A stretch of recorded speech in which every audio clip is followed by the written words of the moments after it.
नमस्कार, देवभूमि समाचार में आपका स्वागत है। आपके साथ मैं रीना झा बालियान। खबरों का रुख करेंगे, लेकिन उससे पहले एक नजर डालते हैं इस वक्त की हेडलाइंस पर। उत्तराखंड बीजेपी में प्रदेश अध्यक्ष के चुनाव का इंतजार, बड़ा सवाल। बीजेपी में किसे मिलेगी प्रदेश अध्यक्ष की जिम्मेदारी? महेंद्र भट्ट होंगे रिपीट या कोई और चेहरा होगा फिट? चारधाम यात्रा के लिए बद्री केदारनाथ मंदिर समिति ने बनाए सख्त नियम। धामों में रील्स बनाने वालों की खैर नहीं, निगरानी के लिए स्पेशल टीम का गठन। उत्तराखंड में महंगी हुई बिजली, नई दरों से उपभोक्ताओं को लगा बड़ा झटका। प्रदेश में 5.62% बढ़े बिजली के दाम।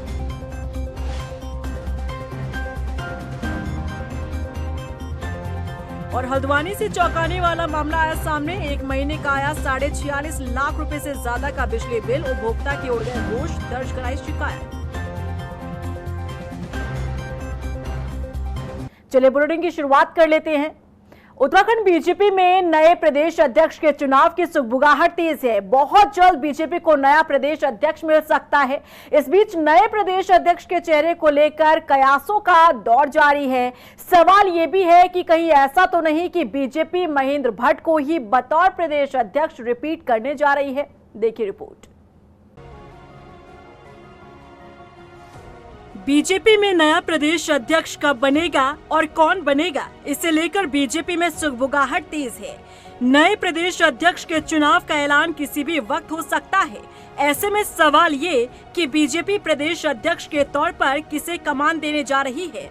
हालांकि बीजेपी नेता इस मामले में कुछ भी स्पष्ट बोलने के लिए तैयार नहीं है। ये इस बात का भी इशारा है कि बीजेपी में प्रदेश अध्यक्ष कौन बनेगा, इसका फैसला दिल्ली आलाकमान ही करेगा। सवाल ये भी है कि क्या मोदी और अमित शाह की जोड़ी की भी प्रदेश अध्यक्ष तय करने में अहम भूमिका होगी।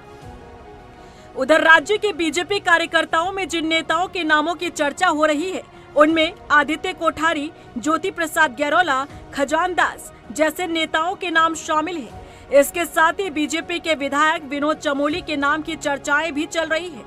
हालांकि कुछ पार्टी कार्यकर्ता मानते हैं कि महेंद्र भट्ट की ही वापसी हो जाए तो कोई अतिशयोक्ति नहीं होगी। दरअसल पार्टी सूत्रों के मुताबिक महेंद्र भट्ट को लेकर पार्टी के भीतर दो फाड़ वाले हालात हैं। मौजूदा वक्त में पार्टी के कई बड़े पदाधिकारी महेंद्र भट्ट की पैरवी कर रहे हैं, जबकि पार्टी का एक दमदार धड़ा महेंद्र भट्ट के कामकाज से खुश नहीं है। खास तौर पर बद्रीनाथ में मिली हार इस नाराजगी की बड़ी वजह बताई जा रही है। उधर पार्टी के प्रदेश अध्यक्ष के चुनावों में सांसदों के गुटों का भी प्रभाव पड़ना तय है। जिन नेता के साथ अधिक सांसदों की सहमति होगी, उसी की ताजपोशी होगी, लेकिन अंतिम फैसला मुख्यमंत्री पुष्कर सिंह धामी को ही करना है। दरअसल 27 के विधानसभा चुनावों की तैयारी के लिहाज से बीजेपी और खासकर सीएम धामी ये नहीं चाहेंगे कि कोई ऐसा चेहरा पार्टी अध्यक्ष के तौर पर आए जिसके साथ तालमेल बनाने में वक्त जाया हो, क्योंकि 27 के रण में अब 2 साल का ही समय बचा है। लिहाजा पार्टी और सरकार किसी कीमत पर रिस्क नहीं उठाना चाहेगी।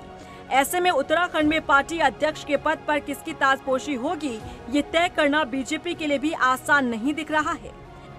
उत्तराखंड के 10% स्कूलों में टीचर्स न होने की रिपोर्ट पर अब सवाल उठने लगे हैं। पलायन निवारण आयोग जहां एक और राज्य के 10% स्कूलों में टीचर्स की कमी का दावा कर रहा है, तो वहीं शिक्षा निदेशालय इस रिपोर्ट को आउटडेटेड बताकर रिपोर्ट में किए गए दावों को ही सवालों के घेरे में खड़ा कर रहा है। देखिए रिपोर्ट।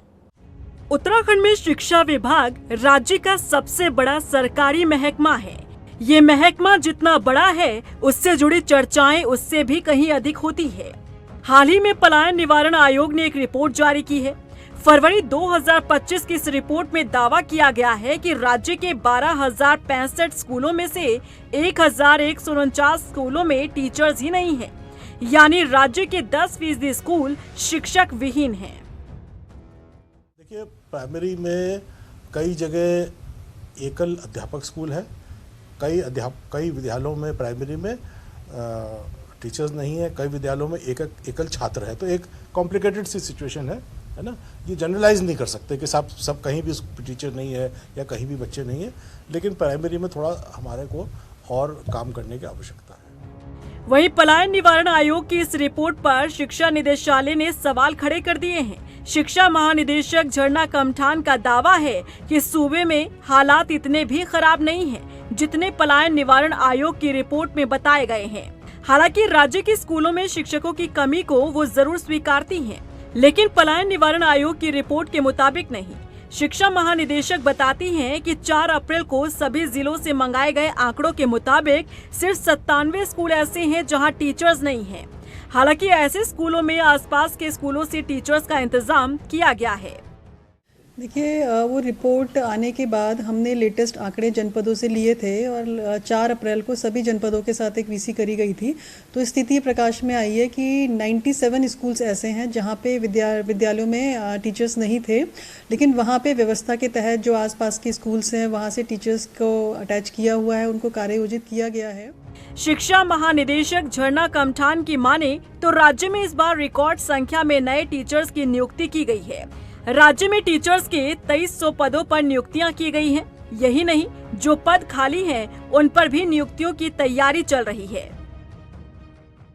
जो हमारा लास्ट वित्तीय वर्ष था 2024-25, उसमें रिकॉर्ड रिक्रूटमेंट हुआ है हमारे यहाँ। जो बेसिक टीचर्स के लगभग 2900 पद खाली थे, तो 2900 पद में लगभग 2300 पदों पे जो है रिक्रूटमेंट हो गया है और ये 6 लेवल की काउंसलिंग हुई है और लगभग 600 के पद अभी खाली बचे हैं, जिस पे भी रिक्रूटमेंट की कार्रवाई चल रही है। तो हो सकता है पलायन आयोग की जो रिपोर्ट हो, वो जो अपॉइंटमेंट्स हुए हैं जिन टीचर्स ने ज्वाइन किया है उनसे पहले सर्वे किया गया हो, ऐसा हो सकता है। लेकिन जो हमारे वर्तमान में आंकड़े हैं वो कहते हैं ऐसे केवल 97 स्कूल्स हैं और वहाँ पे भी व्यवस्था वर्तमान में की हुई है। उत्तराखंड में शिक्षा व्यवस्था को दुरुस्त रखना सरकारों के लिए हमेशा से एक बड़ी चुनौती रही है। तो कोई सरकार कई स्कूलों को मिलाकर क्लस्टर स्कूल का फॉर्मूला लेकर आती है। राज्य के दुर्गम पर्वतीय इलाकों में स्कूली शिक्षा के हालात अब भी बहुत अच्छे नहीं कहे जा सकते हैं।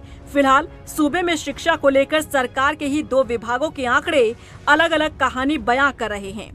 उम्मीद की जानी चाहिए कि जिस दशक को उत्तराखंड का दशक बनाने की बात हो रही है, वो दशक सूबे में शिक्षा का दशक भी बन पाएगा।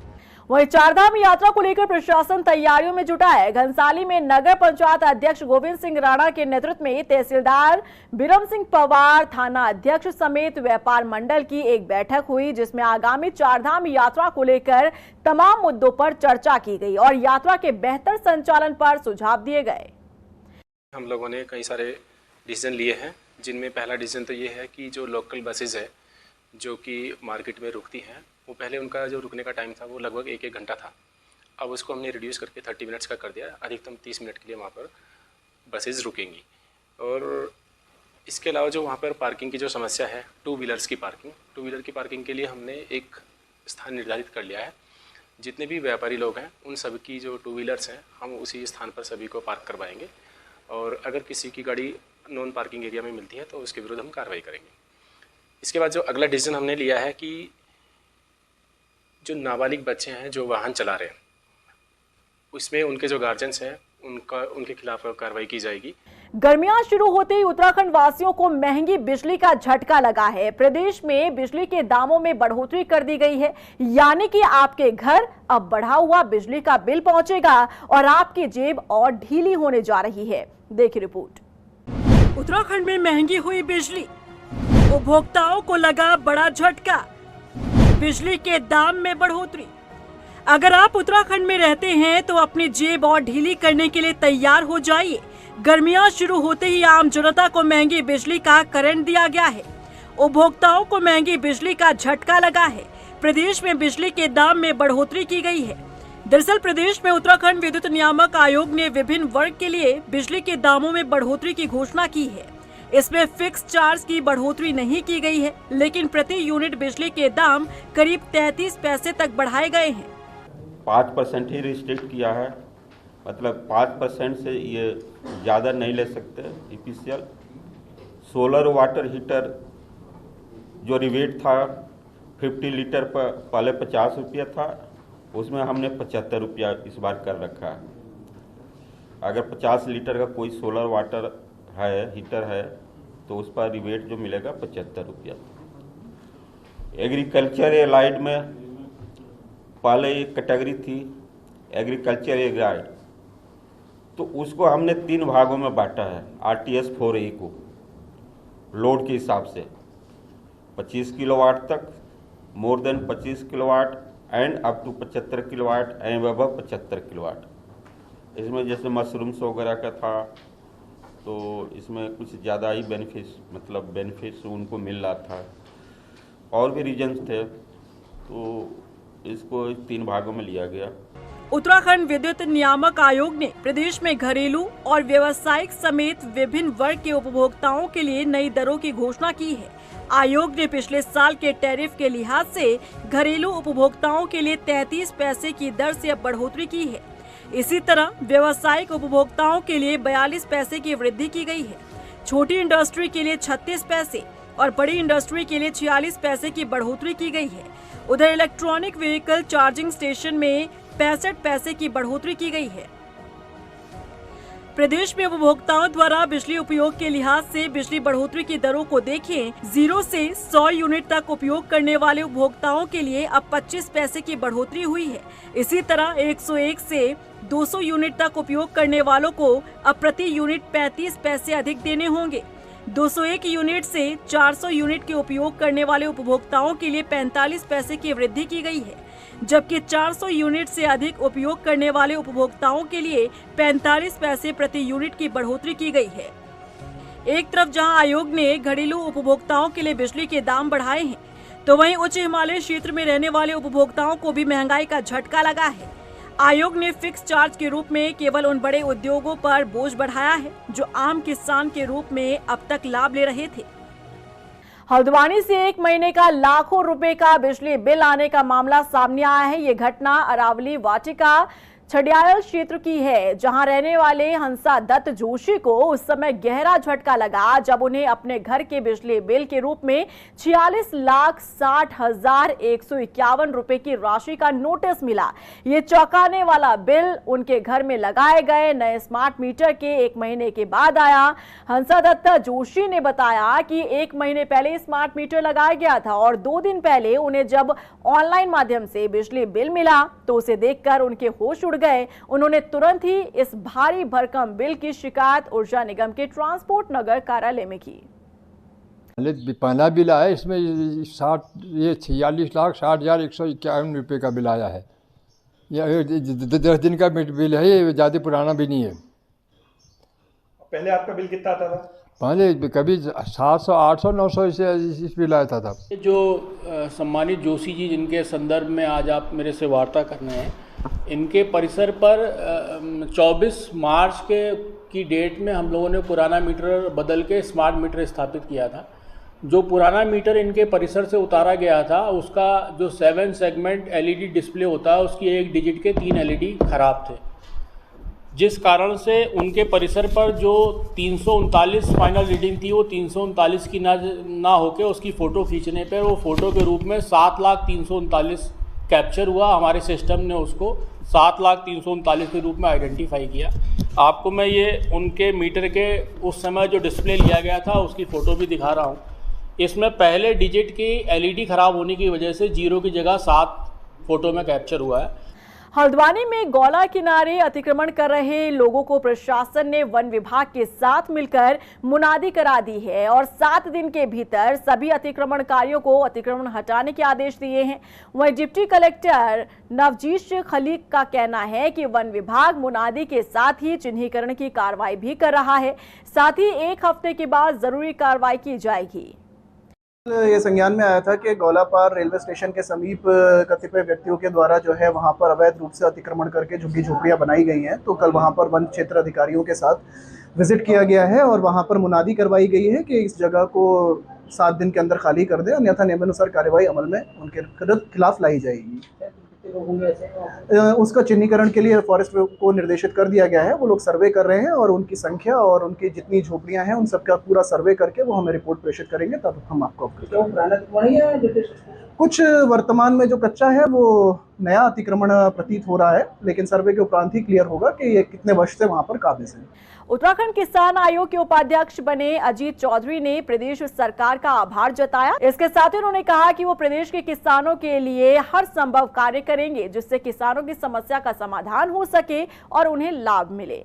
जो सरकार ने मुझे दायित्व दिया, राज्य आयोग किसान राज्य आयोग का उपाध्यक्ष बनाया गया है और काम करने का यह है कि हमारा एक आयोग, जो आयोग है किसान आयोग, मैंने सोचा है कि मैं किसान आयोग को सहज बनाकर एक जो आम किसान है उसके बीच तक पहुंचूं और उनको लगे कि हमारा आयोग है। तो ऐसा मैंने सोचा है, चाहे वो छोटी खेती वाला किसान हो या बड़ी खेती वाला किसान हो, सभी तक पहुंचने का मेरा है। उनको लगना चाहिए कि हमारा आयोग है। तो जब हमारे जो पहाड़ के भी है छोटे किसान हैं, तो उन सब के बीच तक पहुंचने का, या यहाँ गन्ना किसान है बहुत बड़ी मात्रा में, या उधम सिंह नगर जो जिला है वहाँ धान का बहुत बड़ा खेती होती है उसको। उधम सिंह नगर के थाना पुलभट्टा क्षेत्र में उत्तराखंड एसटीएफ की टीम ने 4 कुंटल 34 किलो गांजा के साथ एक आरोपी को गिरफ्तार किया है। बता दें कि बरामद किए गए गांजे की कीमत 46 लाख रुपए बताई जा रही है। बताया जा रहा है कि आरोपी एक अंतर्राज्यीय तस्कर है जो कि झारखंड से एक कैंटर के जरिए मादक पदार्थ उत्तराखंड ला रहा था, जिसकी खपत रुद्रपुर, गदरपुर, बाजपुर क्षेत्रों में की जानी थी। जो देहरादून में जो हमारी एसटीएफ यूनिट है और कुमाऊं में एसटीएफ यूनिट है, और इसमें उधम सिंह नगर पुलिस के साथ सहयोग के साथ एक ये रिकवरी हुई है, और ये अब तक की सबसे बड़ी रिकवरी है उत्तराखंड की। इसमें 434 किलोग्राम गांजा रिकवर किया गया है एक ट्रक में, और उसमें अलग अलग कैबिन्स, कंपार्टमेंट्स बना के इसको कंसील किया गया था। और इसमें एक राजू अली पुत्र रहमत अली लखीमपुर खीरी का एक व्यक्ति अरेस्ट हुआ है। इसे अभी भी हमारी पूछताछ चल रही है। और जहाँ पे ये आगे ये डिलीवर करने जा रहा था एक सुरेंद्र गुप्ता नाम के व्यक्ति को, उसको भी इसके में अभियुक्त बनाया गया है। और चूँकि जैसे गांजा की कमर्शियल क्वांटिटी 20 किलोग्राम है और ये 434 किलोग्राम है, और इसकी मार्केट वैल्यू जो पकड़ा गया गांजा लगभग 86 लाख रुपए है। केदारनाथ यात्रा के लिए हेली सेवा की बुकिंग शुरू होते ही साइबर ठग सक्रिय हो गए। एसटीएफ की टीम ने फर्जी हेली बुकिंग की वेबसाइट को ब्लॉक करने की प्रक्रिया शुरू कर दी है। वहीं फर्जी हेली बुकिंग की वेबसाइट संचालकों के खिलाफ एक मुकदमा दर्ज कर 2 फर्जी वेबसाइट को बंद कराया गया। साथ ही 18 फर्जी वेबसाइट को बंद कराने के लिए कार्रवाई जारी है। जो साइबर फ्रॉड के प्रकरण, जो मुकदमे सीसीपीएस कुमाऊं और सीसीपीएस गढ़वाल द्वारा जो विवेचना की जा रही है, उसमें हमारे जो वांटेड क्रिमिनल हैं और संदिग्ध जो क्रिमिनल्स हैं, उसमें अभी हम लोग 17 स्टेट्स में लगभग 272 जो हमारे संदिग्ध और एक्यूज्ड हैं, उनके लिए हम टीमें रवाना कर रहे हैं कि इनको अकाउंट फॉर करें और हम अपनी तफ्तीशों को जल्दी से ख़त्म कर सकें। इसके लिए ऑपरेशन प्रहार जो है आज से शुरू हो रहा है हमारा। प्रदेश सरकार लगातार प्रदेश भर में पर्यटन को बढ़ावा देने का काम कर रही है, तो वहीं तराई पश्चिम वन प्रभाग की फोटो जोन को इको टूरिज्म जोन बनाने के बाद यहां दूर दूर से पर्यटक पहुंच रहे हैं और जंगल सफारी का लुत्फ उठाते नजर आ रहे हैं। फोटो टूरिस्ट जोन पर्यटकों के लिए जंगल सफारी का एक नया केंद्र बनता जा रहा है। इसके साथ ही पर्यटकों के रात्रि विश्राम के लिए कई गेस्ट हाउस भी बनाए गए हैं। कॉर्बेट टाइगर रिजर्व मशहूर डिकाला जोन की तरह अब फोटो जोन में भी पर्यटक खूब पहुंच रहे हैं। जो भी बंदोबस्त है बहुत ही बढ़िया है। हॉस्पिटैलिटी, इसका फूड स्टैंडर्ड और जो भी इन्होंने बंदोबस्त किया था बहुत ही अच्छा था। हाँ जी, हमें इधर एक हाथी का झुंड मिला था कल शाम को। आज सुबह हम निकले थे, हमें बहुत उम्मीद था कि हम कम से कम टाइगर भी देख पाएंगे, बट फ़िलहाल वो नहीं हो पाया। बट हम जो एरिया में गए उस हर जगह में हमें बहुत सारे जंगली जानवर देखने को मिला। उसमें आपका वाइल्ड बोर था, उसमें आपका स्पॉटेड डियर था और काफ़ी सारे जंगली जानवर थे जो हमारे फैमिली ने बहुत अच्छी तरह से उसको अनुभव किया। देखिए, आपको फाटो का तो आपको जानकारी होगी। अब तक हम जब से शुरू हुआ है हमारा 21-22 से शुरू हुआ था, ये दिसंबर 21 से शुरू हो गया था, और आज से लेकर के अगर पिछले जनवरी तक अगर हम देखें तो हमारे पास फिगर है कि लगभग 2,71,000 टूरिस्ट हमारे फाटो जोन में आ चुके हैं, जो कि वो जो डे विजिट वाले हैं। इसके अलावा पिछले साल से ही हमने अपने वहाँ नाइट स्टे भी शुरू किया है। नाइट स्टे का भी रिस्पॉन्स बहुत अच्छा है। नाइट स्टे में भी हमारे पास 15 कमरे हैं वहाँ पर, और 15 कमरे अधिकतर समय हमारे पास 40%, 50%, 60% जो है हमारा लगातार फुल चलता है। देवप्रयाग विधानसभा की ग्राम सभा मंगसू में ग्रामीणों की मांग पर पेयजल आपूर्ति हो चुकी है। हालांकि पेयजल आपूर्ति के लिए ग्रामीणों को लंबा इंतजार और गुहार लगानी पड़ी, जिसका नतीजा सकारात्मक मिला। ग्रामीणों की माने तो बीते दिनों हुए विधायक की जनसभा में विधायक विनोद कंडारी का घेराव करने के बाद ही उनकी मांगों पर संज्ञान लिया गया। अभी देखते नहीं इस तरफ 2 बार के विधायक बन चुके हैं, आज आ रहा कल आ रहा। जब विधायक बने थे, जब चुनाव हुए थे उस टाइम 3 साल हो गए, बोला कि अब तो आपको 6 महीने में पानी मिल जाएगा। 6 महीने के बाद अब 3 साल हो गए पूरे, अभी तक वो टंकियाँ जो है सूख के फट गई होंगी, है ना। और बिल बराबर दे रहे हम लोग, कम से कम जनता की प्रॉब्लम समझने चाहिए विधायक साहब को। थोड़ा सा ये होगी कि संग ये मॉन्ग से जो क्षेत्र है थोड़ा अंतिम छोर में टैंक है, इस वजह थोड़ा प्रेशर वगैरह में जब दिक्कत होती थी वो पंपिंग वगैरह में तो दिक्कत नहीं है, लेकिन नदी की वजह से इस बार दिक्कत रही है, इसलिए एक दिन छोड़ के यहाँ पर पानी चला, लेकिन अब नदी बढ़ने की वजह से कंटिन्यू पानी फिर सुचारू रूप से चालू है। महासंघ टैक्सी यूनियन कुमाऊं मंडल ने नैनीताल समेत सभी जिलों में परिवहन और पुलिस विभाग की ओर से किए जा रहे उत्पीड़न के विरोध में 12 अप्रैल को विरोध प्रदर्शन का ऐलान किया। कुमाऊं मंडल में चक्का जाम और आमरण अनशन करने की भी चेतावनी दी। टैक्सी यूनियन की मांग है कि नैनीताल के भीतर और आसपास प्रशासन की तरफ से पार्किंग बनाई जाए, टीबी नंबर के नाम पर नैनीताल प्रवेश पर हो रहे शोषण को बंद किया जाए। इसके साथ ही कई दूसरी मांगों को लेकर चेतावनी दी गई। हमारा उत्पीड़न किया जा रहा है, इस संबंध में मीटिंग रखी गई थी, क्योंकि उच्च न्यायालय द्वारा 2023 से नगर पालिका और जिलाधिकारी और एसएसपी महोदय से एक एसओपी मांगी गई थी कि ये 2017 से जो गाड़ियां बैन कर दी गई है, इसमें एक एसओपी बनाई जाएगी, इसको कैसे नैनीताल के अंदर संचालित करी जाएगी। और आज हमारा दुर्भाग्य है कि 2023 से 2025 हो चुका है, 2 साल से इसमें हमारी कोई पैरोकारी नहीं करी गई, ना उनके द्वारा कोई एसओपी सौंपी गई, और इसी के आदेशों के चलते हमारा उत्पीड़न किया जा रहा है नैनीताल पे कि भैया आपका आना वर्जित है, बंद है। और अन्य राज्यों की गाड़ियाँ धड़ल्ले से टैक्सी गाड़ियाँ, वहाँ कोई टाइम नहीं, दिन रात उनके लिए 24 घंटे खुला हुआ है। दिनेशपुर में सजना दिवस पर 5 प्यारों की अगुवाई में नगर कीर्तन निकाला गया। इस दौरान नगर कीर्तन में सांस्कृतिक झांकियां और गतका पार्टियों ने हैरत अंगेज रण कौशल का शानदार प्रदर्शन किया। वहीं नगर कीर्तन का जगह जगह पर पुष्प वर्षा के साथ स्वागत किया गया। 1999 में गुरु गोविंद सिंह के द्वारा रचित हुआ था और 5 प्यारों की सिरजना करके खालसा पंथ एक अलग से पंथ बनाया गया था, जब से हम लोग खालसा पंथ के नाम से पहचाने जाते हैं, और तभी से ये बैसाखी मनाई जाती है। दिनेशपुर में कब से मनाया जा रहा है? ये दिनेशपुर में 1990 से मनाई जा रही है। 1699 जो धर्म का खालसा पंथ की स्थापना हुई है, उसके जन्मदिन की खुशी में ये नगर कीर्तन निकाला जाता है। अभी 13 अप्रैल जो आ रही है उसकी बैसाखी है, और वो खालसे का स्थापना दिवस है, खालसे का जन्मदिन हम लोग मनाते हैं। और इसी के साथ फिलहाल इस बुलेटिन में बस इतना ही, लेकिन चलते चलते एक नजर डालते हैं इस वक्त की हेडलाइंस पर। उत्तराखंड बीजेपी में प्रदेश अध्यक्ष के चुनाव का इंतजार, बड़ा सवाल, बीजेपी में किसे मिलेगी प्रदेश अध्यक्ष की जिम्मेदारी? महेंद्र भट्ट होंगे रिपीट या कोई और चेहरा होगा फिट? चारधाम यात्रा के लिए बद्री केदारनाथ मंदिर समिति ने बनाए सख्त नियम, धामों में रील्स बनाने वालों की खैर नहीं, निगरानी के लिए स्पेशल टीम का गठन। उत्तराखंड में महंगी हुई बिजली, नई दरों से उपभोक्ताओं को लगा बड़ा झटका, प्रदेश में 5.62% बढ़े बिजली के दाम।